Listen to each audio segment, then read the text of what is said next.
Today I want to make it very clear, first and foremost, that the terms of the Royal Commission need to be agreed to by victims' families. They must be satisfied with them, and they need to be closely and carefully consulted with. And with respect to the terms of reference for the Royal Commission, there are three critical things that must be included. First, full accountability for executive and ministerial decisions. What were ministers advised? What information were they provided with, particularly since October the 7th, 2023? What actions did they take as a result of that information? What actions did they not take? All of that has to be clear, and the powers of a Royal Commission can do that. Secondly, there must be a reckoning with antisemitism and extremist ideology.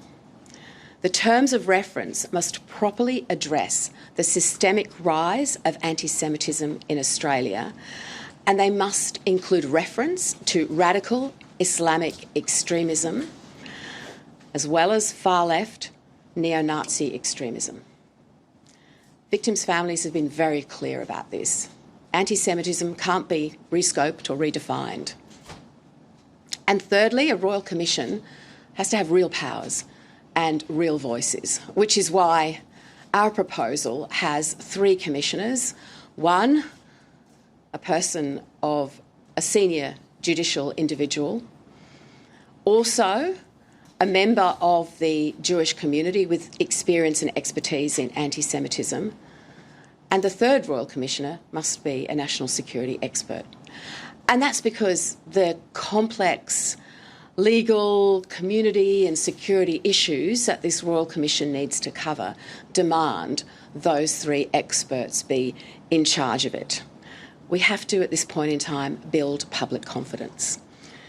Now, the Prime Minister has delayed, deflected and looked past victims for far too long now.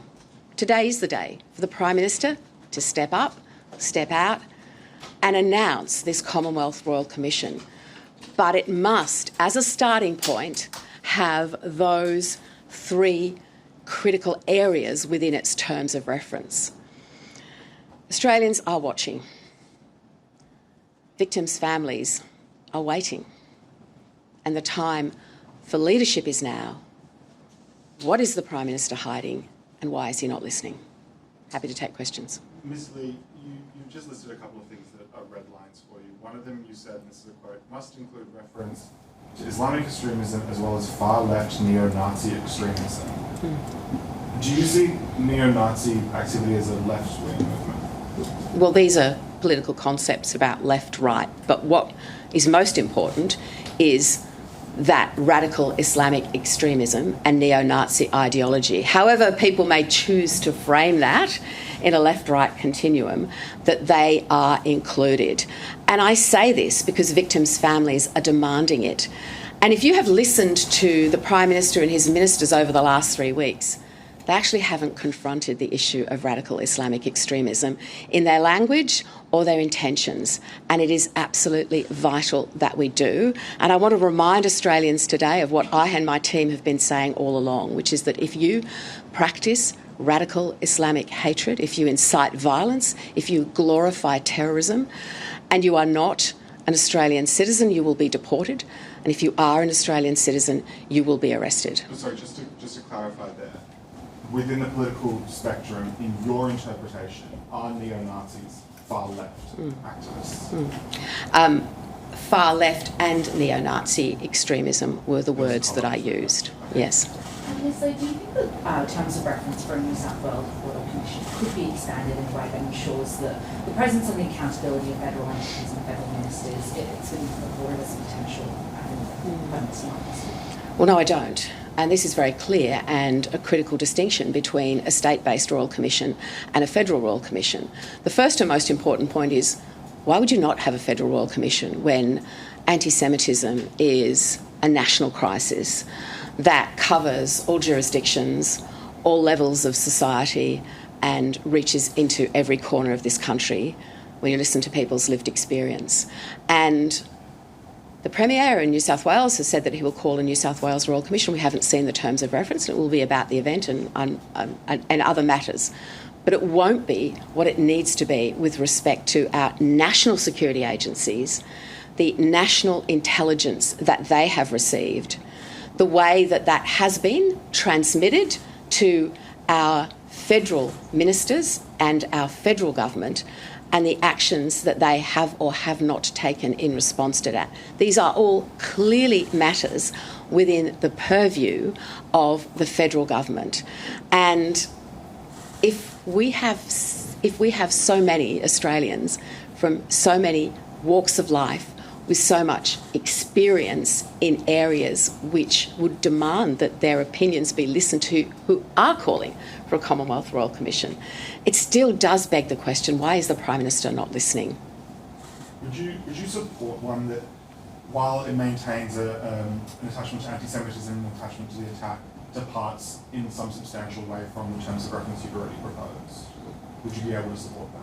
Well, you're asking me whether I would be able to support something that I haven't seen, and clearly I can't answer that. But what we have said to the Prime Minister is, here are our terms of reference. They are necessarily and appropriately wide and include the critical areas that I've mentioned today. We're happy to refine those with the Prime Minister, but we've consulted closely with victims' families. We understand the real pain that not just Jewish Australians, but Australians in our communities have felt in response to this terror attack, and that they are now looking to their Prime Minister for leadership, for honesty, for answers. Not getting any of those things. It is time to it is time for the Prime Minister to come out of hiding and address the reality of the necessity for this Commonwealth Royal Commission. But to your main point, we stand ready to work with the government to refine our terms of reference, and of course we will look at anything that they propose. But our three components mentioned this morning are the starting point. The Prime Minister yesterday confirmed he would be calling Parliament early to pass the hate speech reforms. Have you had any more conversations with the Prime Minister, and do you believe we're any closer to seeing that legislation? I had some conversations with the Prime Minister earlier this week, and no dates were set. It's the Prime Minister's decision when Parliament comes back, and I said then what I say today is that it isn't coming back early if it comes back before its scheduled first sitting date. It's still coming back too late to address the crisis of anti-Semitism and the crisis of the Bondi terror attack. Parliament should have come back before the end of last year, and any day that we are not coming back is a day where it is a day wasted to get on with the really important work of addressing what our proposed Commonwealth Royal Commission would do. On that legislation, would you support updated hate speech legislation if it includes sexuality as well as race and religion? I want to be very clear. Tackling hate speech is not a licence to go after free speech. There are clear issues that this legislation needs to address. It needs to be targeted to the threats that we face, and those threats are radical Islamic extremism and anti-Semitism. That's what we want to see in this legislation. That's what our urgent call to action, not just ours, but the nation's urgent call to action following the Bondi terrorist attack should be addressing. So if the government does put up legislation that includes protections for sexuality, for disability, that kind of speech, would you oppose it? Would you try and convince your colleagues in the coalition to support it? Well, that's an appropriate question for the time when we see it, but I really want to make my point very clear. That's actually not what we would expect to see or need to see in any legislation that comes forward. That is not what this is about. And that would be a Prime Minister who was not confronting fairly and squarely the issue that so far he has failed to confront, which is radical Islamic extremism and the consequences of letting that go unchecked, and what that has meant for Australians, and particularly Jewish Australians, since October the 7th, 2023. Today is the funeral of one of the Bondi shooting victims, Myanmar. Do you have a message for the family, and will you be attending? I will be attending, and My message is always one of great support, incredible distress on behalf of what the family has experienced, and great warmth as they go through yet another difficult day. You've said numerous times that the government the Prime Minister should have recalled Parliament before Christmas. Given the complexity of the legislation and potential High Court challenges, do you think that that was a fair timeline to have set? It was a fair timeline to have set. And at the time, I offered the coalition's support with drafting any legislation. Remember, when the NZYQ cohort hit the streets, the government was all at sea, and it was the coalition who stepped in with our expertise and actually helped to draft the right legislation, given that the government's legislation was not right and not fit for purpose. But this is just a series of excuses from this Prime Minister, and we've just had excuse after excuse to give real recognition and real understanding, not just to victims' families, but to the national crisis of anti-Semitism that we face. We should have come back as a parliament before Christmas. The New South Wales Parliament came back. We should have been talking about these issues. We should be talking about them now in the National Parliament. Can I just get your story from today's paper? It was about the eviction of a US drug enforcement agency by the AFP and highlights the division between the state and federal police. Do you think that this adds to the growing concerns that we've seen around issues like intelligence sharing and inter-agency communication that have emerged since then? You wouldn't expect me to comment on the details of that. While I've just seen the story in brief, it is a matter for the services and agencies involved. In a potential Royal Commission, a big part of it is going to be defining anti-Semitism. Is there a preferred definition the Coalition has, perhaps the IRA definition, and are you concerned about the slowness of the debate over the definition of that? There's lots of things to debate, but that's probably because the Parliament, the Prime Minister, has not been clear.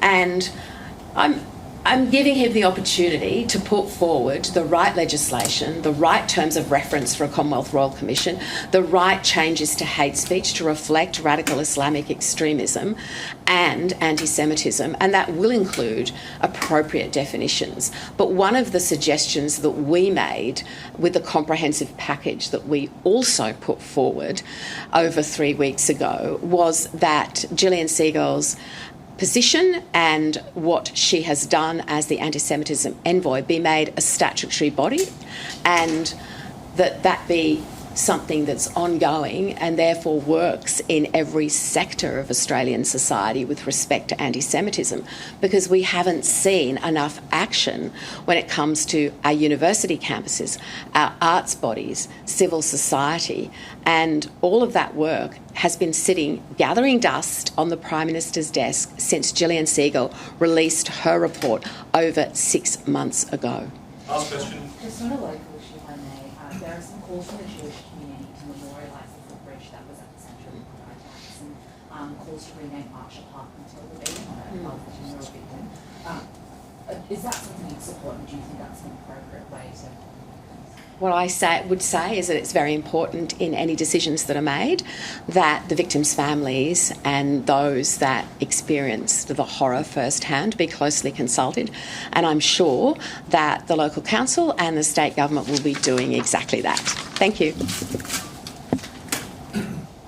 That's the Opposition Leader Sussan Ley speaking there in Sydney, reiterating once again this drumbeat of calls that's growing for the Prime Minister to change his mind and call a Royal Commission into anti-Semitism.